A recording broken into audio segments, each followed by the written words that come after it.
Hello, this is Teacher Pearl and I'm going to show you my Ldm2 course for teachers practicum portfolio.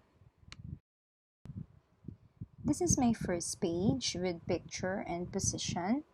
Next page is a table of contents showing the required artifacts and self-selected artifacts with the professional standard which are achieved by the respective output. I am going to discuss each part. This is only the continuation of my table of contents. In every MOV or artifact, we need to add annotation. This is the first required MOV or artifact in the practicum portfolio, which is the individual learning monitoring plan. So, ito po yung aking ginamit na artifact, yung individual learning monitoring plan template. So, this will show the learner's gender, needs, strengths, interests, and experiences. So, dapat po makikita dito itong professional standard na 3.1. So, meron po tayo dyang learner's name but it was covered dahil hindi po natin pwedeng expose yung pangalan ng ating learners. And then, yung kanyang grade level, grade 12, learning area, so what subject you are teaching. So, I have here practical research 1. And then the learner's needs, so these are the reading materials or module. So, since we are utilizing modular delivery mode, so kaya we are using the printed modules or yung mga digital modules. And then the intervention strategies provided. So what are the assistance that we provided for our learners, for them to learn? So we have more reading activities or tasks, and we can also share relevant video lessons, any type that can assist or supplement their needs. And then we have also discussion through online platforms. So, lalo na kung nahihirapan po kayo mag-discuss through chat or text, so you can use online or social media devices. So, we have here also monitoring date. You are not required to put the exact date, so pwede namang month, May 2021. And then the learner status, so we have insignificant progress, significant progress, or mastery. So dito po I checked the significant progress kasi after the short discussion and after sending relevant videos about creating or writing a good research title, so come up naman po siya sa kanyang good title. So, nagkaroon po siya ng good output. Based po sa ating guidelines, we have to put annotation on every LDM artifact or MOV. So, we can discuss or explain what we did or what we have experienced during the learning delivery. So in here, I just discuss what I did or my experience during the monitoring and evaluation of my learner. So kung ano po yung mga strategies or assistance na ibinigay ko sa bata. For example, I instructed my practical research students to write a title for their research. I read her title and she wrote only one word. I discussed the necessary parts of the research title and shared video lesson on how to write a good research title in Tagalog version. So after the short discussion and watching the video lesson, she was able to write and submit a correct research title. So, ganyan lang po. You will just discuss kung papaano nyo po nabigyan ng assistance or kung papaano po nag-progress yung inyong learner based po doon sa ginamit nyong individual learning monitoring plan. For my second artifact or MOV, I have here lesson plans. So I used my 2 lesson plans during my demonstration teaching. So this is under the professional standard 3.4 learners in difficult circumstances.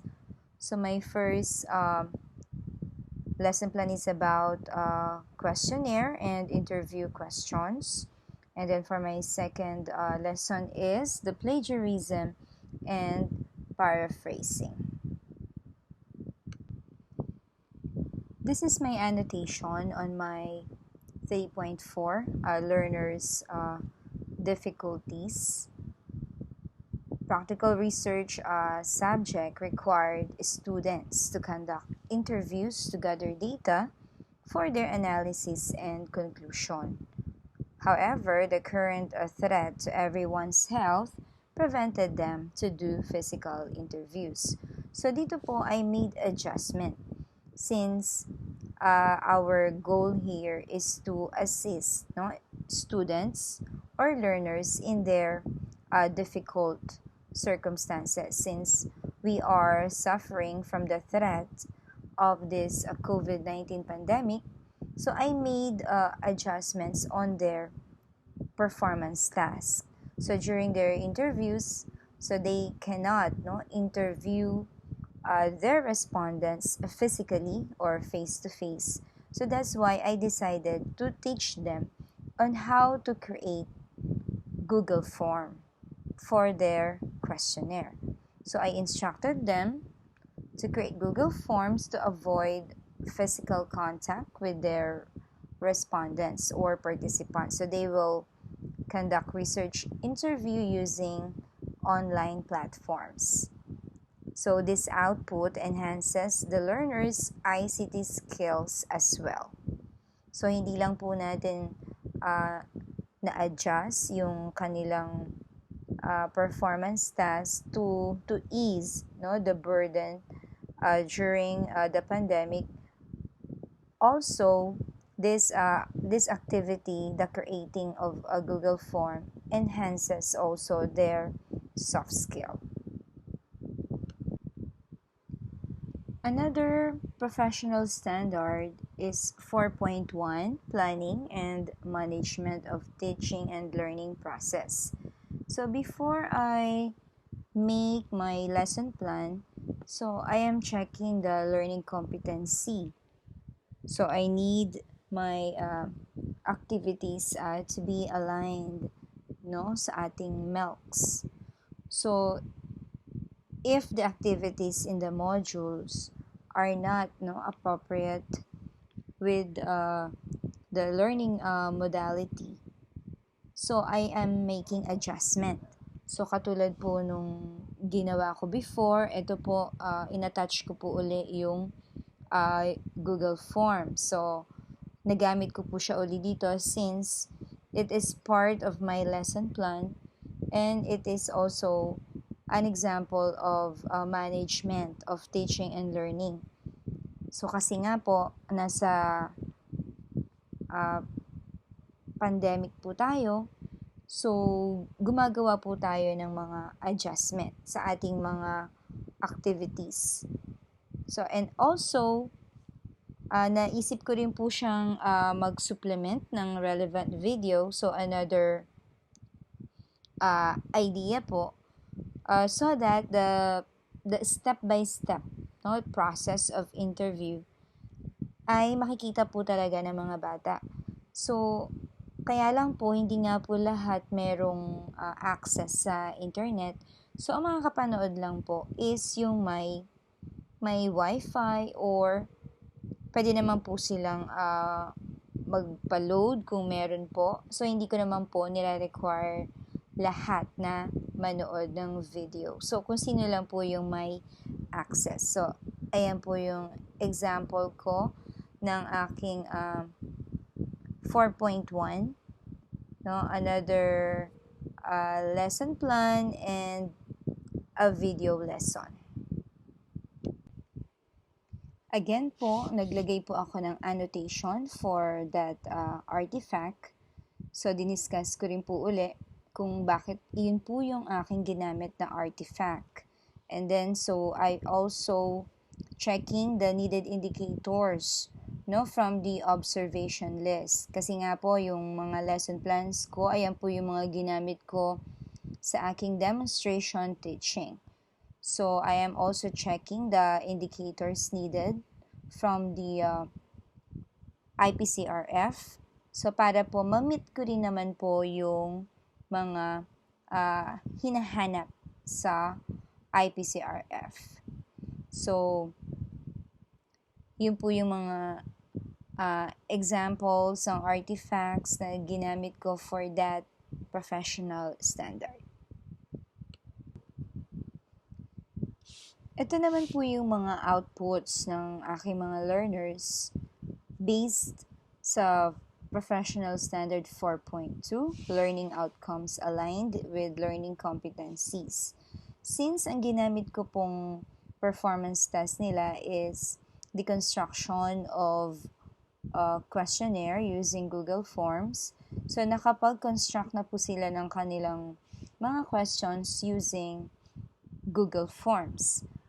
So, nakakatuwa man pong isipin na they can create, no, the Google form and they can send it to my email.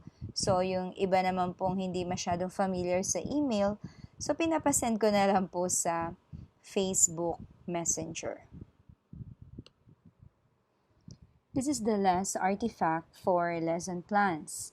For the Professional Standard 5.1, Design, Selection, Organization, and Utilization of Assessment Strategies. I screenshot the FB group on my EAPP class. So, dito po, shinare ko lahat ng modules from module 1 to 8. So, para madali po nilang ma-download yung mga modules para hindi po matabunan sa aming group chat. Then sometimes, pinipicturean ko naman po yung mismong activity para naman po doon sa hindi masyadong aware, mag-download sa FB group. So, yung particular activity, pinipicturean ko po and then I screenshot and share it to our group chat. In my annotation, I stated my learners' output na pinagawa ko sa kanila like valedictory speech video that they shared to me in my email and messenger. Lahat ng learning outcome na pinagawa niyo sa inyong learners ay pwede niyong ikwento sa annotation. For the teacher-made modified learning resources under 4.5, teaching and learning resources including ICT, I attached my own video lesson from YouTube. I copied the link and shared it to our group chat para madali nilang mapanood. You can also use different learning resources like your online classes to supplement the needs of your learners. If you made modification on the modules or printed modules, pwede nyo rin gamitin as your artifact.